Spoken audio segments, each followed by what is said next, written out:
My name is Antoine C. Wright, and it's so good to be with you. I have a very special task, and I don't take it for granted, even though I have the opportunity to do a lot. And that is to present perhaps the most consequential elected official to ever serve our nation. And that is the one and only, iconic, never tuned into the moment, Jim Clyburn. Thank you, Antoine, in this dialogue. And this is dialogue. I'm just here to introduce these two gentlemen. My good friend, Congressman Jackson. Thank you so much for being here, gentlemen. Now I want to introduce one who I did not know before he came to Congress, though I knew of him. But since coming to the Congress, he's become one of my closest friends and confidants. Not just as a political friend, but one to whom I go when I'm trying to figure out trends, economic trends that are existing in the country and how I ought to conduct myself in relationship to those trends. Every time I think of Khanna, I think of what the future of this country is all about. And let me explain that in 2 minutes and why I'm so honored to be here at the NAACP at Columbia. W.E.B. Du Bois, who was one of the co-founders of the NAACP, in the Souls of Black Folks, did not just talk about the color line. He talked about the global color line. What do I mean by that? He said that racism and colonialism were fundamentally linked. That the very forces of colonialism, of British colonialism in India, were similar to the racism and segregation in the United States. And my grandfather, my passion of politics comes from my grandfather. He spent 4 years in jail as part of Gandhi's independence movement in the 1930s and 1940s. Mordecai Johnson, who was the president of Howard University, goes to India to learn about Gandhi. And he comes back in 1950 to Philadelphia, where I was eventually born in 1976, and he starts to talk about Gandhi. And you know who was in the audience then? Dr. King, a young Dr. King, because Dr. King was studying at the theology seminar there, the Crozer Theology Seminar. And he's in the audience while Mordecai Johnson is talking about Gandhi. And then Dr. King goes and gets 6 books about Gandhi, and he carries everywhere the Bible and the Gandhi Reader. It's a civil rights movement that leads not just to the Civil Rights Act, not just to the Voting Rights Act, but to the Immigration Reform Act. Before the Immigration Reform Act, they didn't let in this country people from India and China and Africa. It was very, very small. That's the honest truth. It's only because people like Mr. Clyburn went to jail that we got not just the Voting Rights Act, but the Immigration Reform Act. And it's only because of that my parents were able to come to the United States of America in the 1960s after that act passed. All the Indian Americans you see in this country today, 99% of them came to this country after the Immigration Reform Act and owe that debt to the Civil Rights Movement, which has its roots in Gandhi's independence movement. And so I once gave a speech in the House of Congress saying, I'm going to vote for Jim Clyburn as long as he runs for whatever he runs for, because I wouldn't be an American if it weren't for people like Mr. Clyburn. That's the honest truth. Then, now I got to teach at Stanford, a fancy place. When the Indian Americans came here, no one hired them at Stanford, at Harvard. You know who hired them? HBCUs. The HBCUs. The HBCUs. And so, to bring the story full circle, I was, from the beginning, interested in working with Jennifer Clyburn, who I see here, who did such a fabulous job in the Biden administration, with Jonathan, with Mr. Clyburn when I got to Congress, because I said, okay, now this Indian American community that started for the overthrow of colonialism, that got here by the good grace of the civil rights movement, has had the opportunity to succeed in technology in a district like mine with $14 trillion, Apple, Google, Tesla, NVIDIA, Broadcom. Indians are now CEOs of some of these companies. Well, we need to partner with the HBCUs that gave them the chance, that opened the doors for them. And I fundamentally believe, and after we partnered, and Mr. Clyburn, he introduced me, even I remember this, I was here with Tim Ryan, and he introduced me to these two kids. And they were filled with ambition, filled with a vision, filled with a plan. And I felt so sad, because I knew that it would be so hard for them to get any capital, so hard for them to get any doors open. When I was teaching at Stanford, I used to joke that my students had funding before they had an idea, because they had the right email address. That's the truth. You know, DEI, they talk about DEI. All DEI is saying is we need to find talent and merit in places that have them, that have been excluded from the networks of privilege. That's all it is. And so, thanks to Mr. Clyburn's leadership and Jennifer's leadership and Jonathan's help, we started to bring technology companies here. Now, we've started doing something that needs to be scaled 100 times. 100 times. That's where the wealth generation is going to be of the modern economy. But to me, that is coming full circle. And if we can bring the freedom struggles of this country together, the freedom struggles that were started against colonialism, the freedom struggles for civil rights, and we marry it with the economic empowerment, I believe that is the path to building a cohesive multiracial democracy. Keeping your family involved, and that's the challenge I will first leave you with, is let's make sure we bring our children out. It's glad that we're here, but our children are at home. Our children need to know what just happened. The question was asked, why am I in South Carolina? I'm in South Carolina because I belong in South Carolina. I was half raised in South Carolina in the Greenville area. My father's from South Carolina. Our family is buried here in South Carolina. South Carolina is now at the crossroads of history and destiny. The veil of slavery is now over, but it lingers through policies, through prisons, through poverty. Jim Crow is still around. It's dressed up in a new disguise, and it's called disinvestment.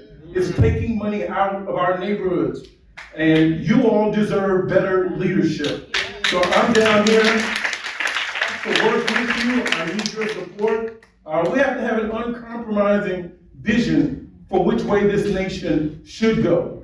I don't want to go backwards in time. So when you hear that term, make America great again, with all the problems we have today, my father has told me this is the greatest America has ever been. We don't have to go in separate bathrooms. We don't have to be buried in separate graveyards. We don't have to come into this building in separate entrances. But what is this administration doing? They are determined to turn back the hands of time. Before someone gets sleepy in here, you know Tyrone Davis, if I could turn back. Okay, thank you so much. I don't want you to put me to sleep up here. I know it's Sunday afternoon, I know it's hot, I know we have some work to do. But we are prepared for this fight. What's happening in Washington, D.C., we want to come down here and have a grassroots, a hand-to-hand talk with everyone in here. Because you all have not been serviced well by some of the other elected officials that refuse to come out and give you a town hall. You have legitimate questions. The reason there's so many additional seats up here, we're asking our other congressional colleagues to please come and join Congressman Clyburn. Please come and join Congressman Khanna. Please come and join me. If you know where Senator Tim Scott is, tell him I'm looking for him. If you know where Lindsey Graham is, tell him I'm looking for him. If you know where Nathan, tell him I'm looking for him.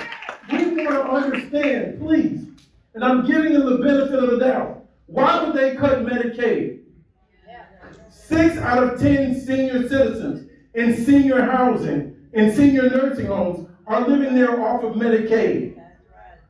What happens when you have to bring your mother and your father or relative back home because Medicaid has been cut and they never expanded the Affordable Care Act in the first place. When the offsets come in the tax provisions on welfare and SNAP and other things, your state has to put the money in. Well, all these people that are flocking down here are going to realize you don't have any reserves in your state budget. Where's the money coming from? I don't understand how the richest soil has the poorest people. South Carolina deserves better. I'm going to sit down, but Jim Crow is not over.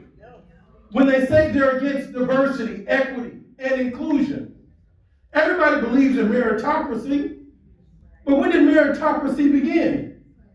So only people that have true meritocracy in their mind, which is wrong, is everyone that was here in 1776 that could own land. I didn't qualify. So they're talking about me and you when they're talking about diversity. E pluribus unum, out of many we are one. Who can be against that? Equity, having an equal chance, equal opportunity to have women's sports and women have access to education, veterans having assistance. Who can be against that? Who can be against inclusiveness when we need handicap ramps for wheelchairs and walkers and things? These are laws in the American Disabilities Act that were put in there. So when they say they're done with diversity, equity, and inclusion, they've also taken off the on-ramp for our children to advance their education and medical and health and science. We've got to make sure those doors are wide open.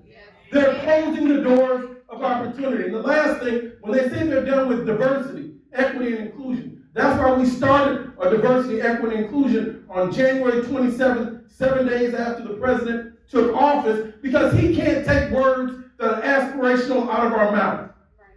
There is no diversity law. How can you outlaw something that's not a law?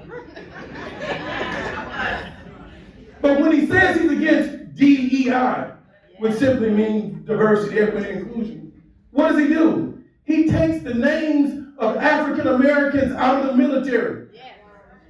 He takes down the name of Medgar Evers.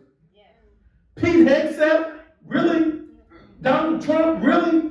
Nobody in the administration is qualified to take down the name of Medgar Evers, Colin Powell, Sir John Sue, people that have served this country honorably. Why don't he restore the name of all the traitors back over to the military bases? We move beyond that. So I'm here because it's time that we raise our voice. Let's bring our children out. And lastly, if you weren't involved in a civil rights march before, I got good news for you. You're going to have plenty of opportunities to join a march before it's too late. If you have a handful of children, or if you don't have any hair left at all, you still have an opportunity. God left you here for a reason. You're going to have to march, demonstrate, and wake our children up. Because now the fight is on them. Don't talk about what Reverend Clyburn has done, what Reverend Jesse Jackson has done, what Reverend Martin Luther King has done. What are you going to do? What are we going to prepare our children to fight for? Thank you. I don't need the mic for you.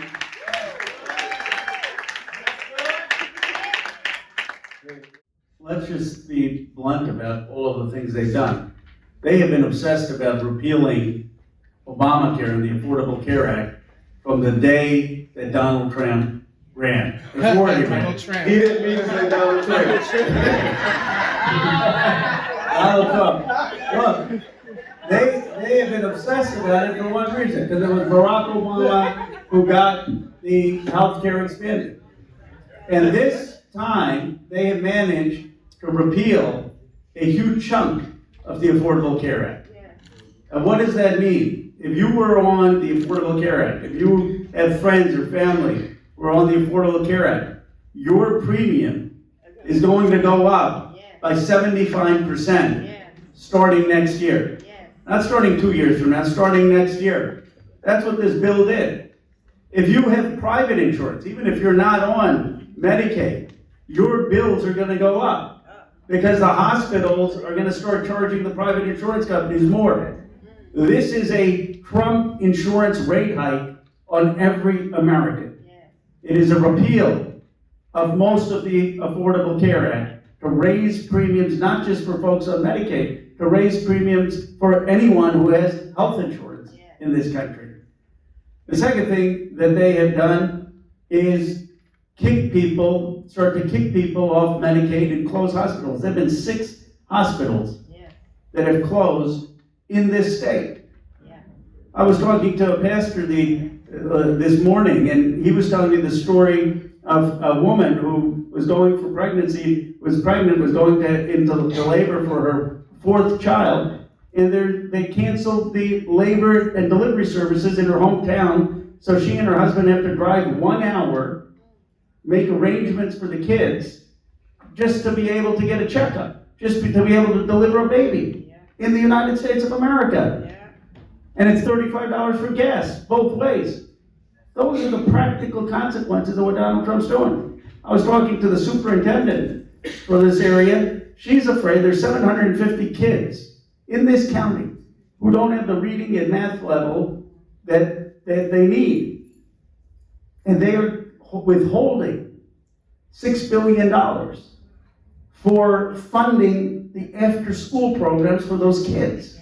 Those kids are not going to get reading and math starting in September and October because Donald Trump is literally just not willing to give the money that Congress has already appropriated. They're sitting on the $6 billion. Now it's not just that it's cruel or immoral, it's also dumb. You know, he keeps talking about building American power. And they have this vision, we're going to go build American power by conquering Greenland, and conquering Panama, and conquering Canada. You know, forget the immorality of it as someone who opposed colonialism. Do you think does anyone think in the 21st century that's how you build power? You think, okay, let's go conquer land, that's how we're going to build economic power? The way you build power is by investing in the health and education of your children, of your people. That's right. And that's what they are not doing. That's what they are cutting. So what can we all do? What Jonathan and I are doing, not just here, but around the country, is having these town halls in Republican districts. Not because they want to hear from us, for people who are telling the stories of what they are doing. How they're losing their education. How if they have someone who's disabled, they're losing the home care for that disabled individual. How they're losing the funding for their schools. And all to give tax breaks to the billionaires in my district, which already have $14 trillion. I mean, if you wanted to vote for someone who was going to help Silicon Valley and hurt South Carolina, you've got a number of Congress people who've done that. I mean, it makes no sense to me. They say coastal elitism, then they're giving all the tax breaks to Silicon Valley, and they're taking away healthcare and education for people in South Carolina. But that is a story that we need to tell, not just at forums like these, in the communities themselves. Yeah. And all of you have friends, and all of you have family in these Republican districts where these members went out and voted for these cuts. Tell them to share those stories in their churches, on social media, with their friends. And I believe the reality is going to hit people. Now, and I'll end with this point. I mean, Mr. Clyburn quoted the scripture, and this morning there was a Bishop Davis who was sitting next to me for lunch, and he said something to me in the scripture that struck me. He said, they intended evil, but God made it good. They intended evil, but God made it good. I said, Bishop, what do you mean by that? He says, the people in charge right now are intending evil, but it is so devastating. It is so much. It is so atrocious that he believes this country is going to wake up and that there is going to be a move towards fairness and justice and goodness as a reaction to what we're witnessing. But we all need to get involved and get the facts out and build that movement to be able to get there. What's a good fight for all these good troublemakers sitting in the audience that we should be engaging in? Well, thank you so much. But see, right, this fight found us. We weren't looking for it. And this fight is inescapable. Mr. Clyburn had talked about the fruit. You cannot just the bark that it wears, but by the fruit that it bears. We are out here right now because over the next 16 months, people are going to have attention, distraction, all these different issues. They're going to continue to try to flood the zone and get us confused. But the first phase of this campaign for what just came out of this big bill that's brutal and god awful, is gonna give some tax breaks. So people are gonna get a little bit of a sugar high, a little bit of an adrenaline rush. So the person that makes $100 is gonna feel some $100 relief temporarily. The person that makes $1 million is gonna feel something that a millionaire will feel temporarily. And the person that makes $1 billion is gonna feel some relief from $1 billion. So it's all relative. So people think we all benefited. No. Take for example on the tips.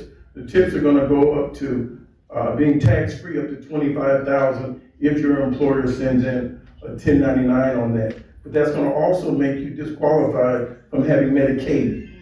Under the Biden administration, they had passed a rule that you cannot put medical debt onto your reporting for your credit. Mr. Trump last week just rescinded that. So you're gonna see that medical bill come back onto your debt that will affect your credit, and you know the rest is history. So when I say how do you get involved, let's continue to call, you all can call the House of Representatives, call the senators, and say, come out for the town hall. We get those messages, we get those calls. Say, we deserve a town hall. Please, if you'd be so kind, invite us back so that we can have a debate, a discussion. There's no antagonism between us. We want to close the gap on information. If there's something really good and great in there, why haven't they discussed it with you? What they did in Washington, D.C., my colleagues can attest to this, they had us coming in at 11 p.m. To start going into hearings and to go through rules at 1, 2, 3, 4, 5 o'clock in the morning to get back out. We did that for 2 days, and they crammed this bill through the middle of the night. Now, I'm at the age of some of you, where the time I used to go out is the time I go to bed now. So I am still mad that they called me to come over there at 10, 11 o'clock at night. And at 3 o'clock in the morning, as I was sitting in there, I got angry. I said, one of 4 things is happening at 4 o'clock in the morning is I'm in this chamber, which I did not sign up for. Either you're sleeping, you're out lying, you're engaged in reproduction. Okay, like nothing good is happening with this bill at 3 o'clock in the morning. The last point I want to put on that is, unlike the Affordable Care Act, it was debated. 120 some amendments were accepted by Republicans. I believe there were 20 debates on the Affordable Care Act. This bill that's so large and so transformative, this one big bill, did not have one hearing.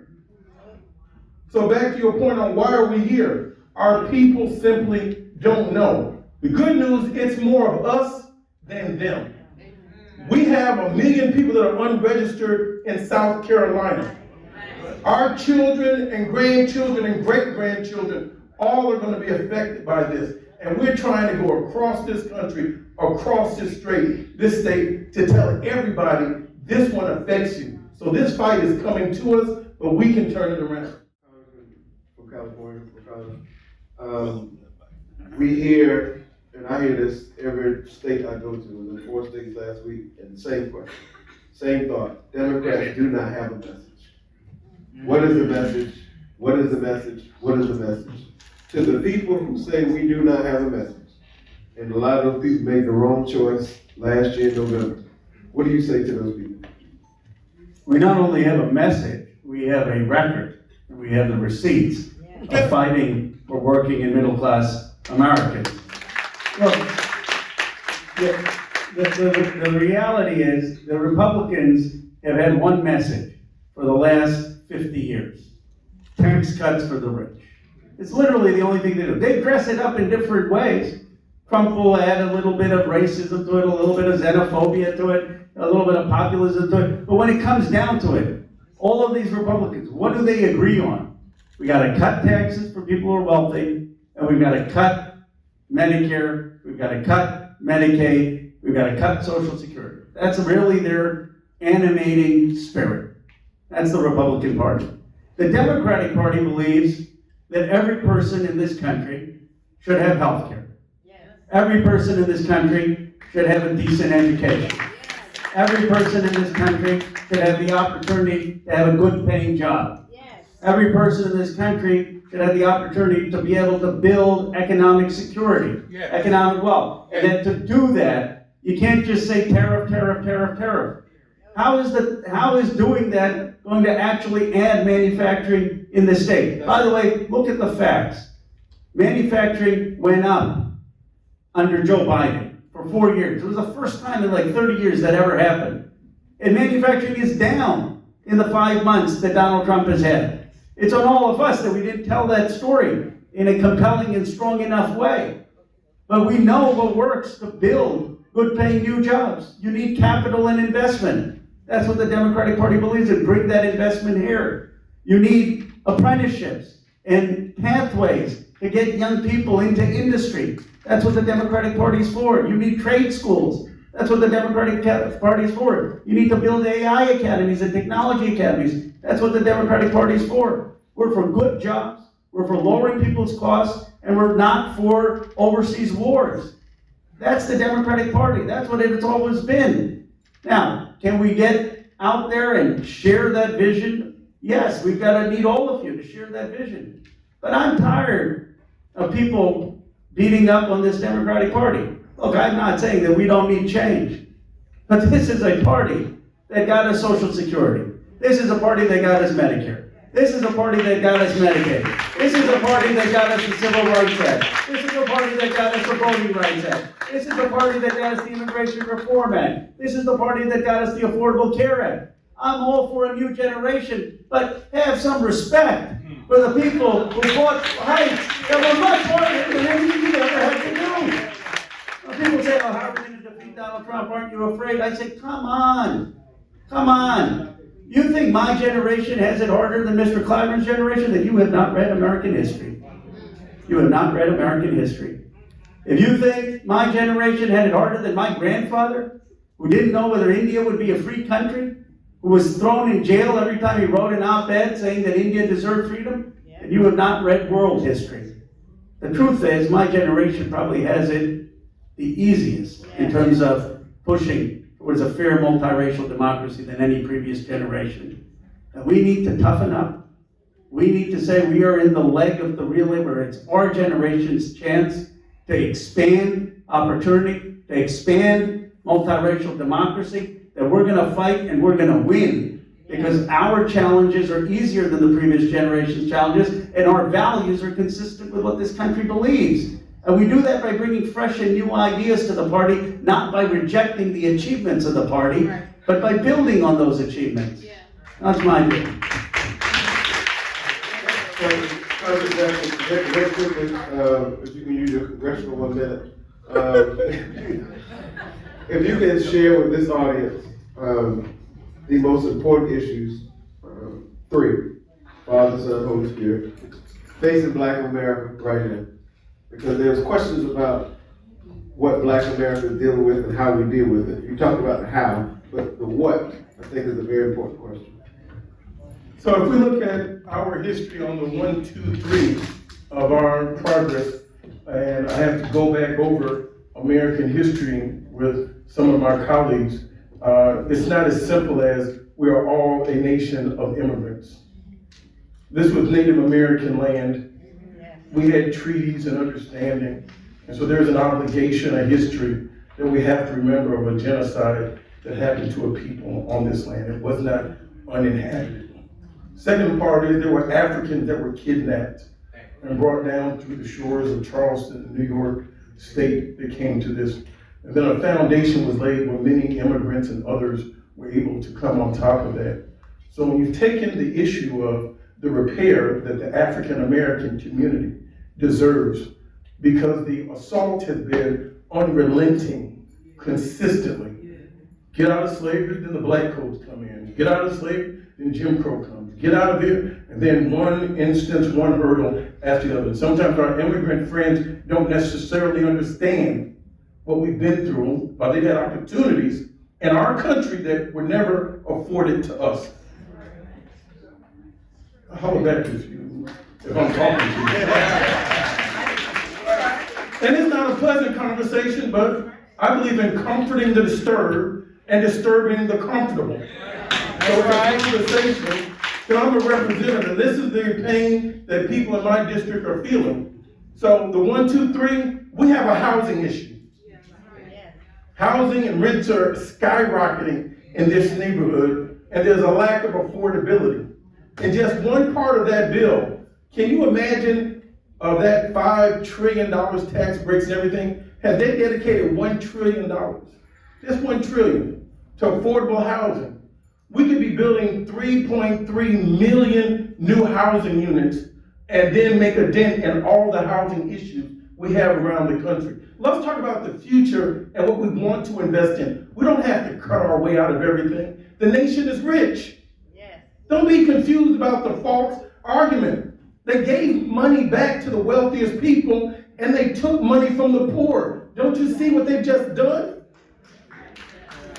They took it out of Medicaid. They took it out of the Supplemental Nutritional Assistance Program. Housing is number one. These health care cuts, the Medicaid, is going to have a dire impact. 6 out of 10 people in nursing homes, seniors are on the Medicaid. 50% of all the babies born in this state come through the Medicaid program.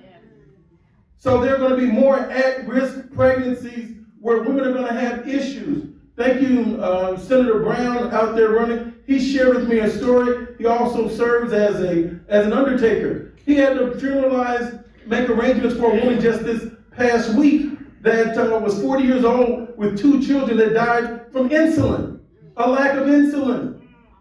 So there are real life consequences. And the third part is wrapped up in this diversity, equity, and inclusion. That was the on-ramp for us to have contracts and compliance to get our children, after they finish school, to get in training programs and advance their careers in universities and private sector. That's been removed.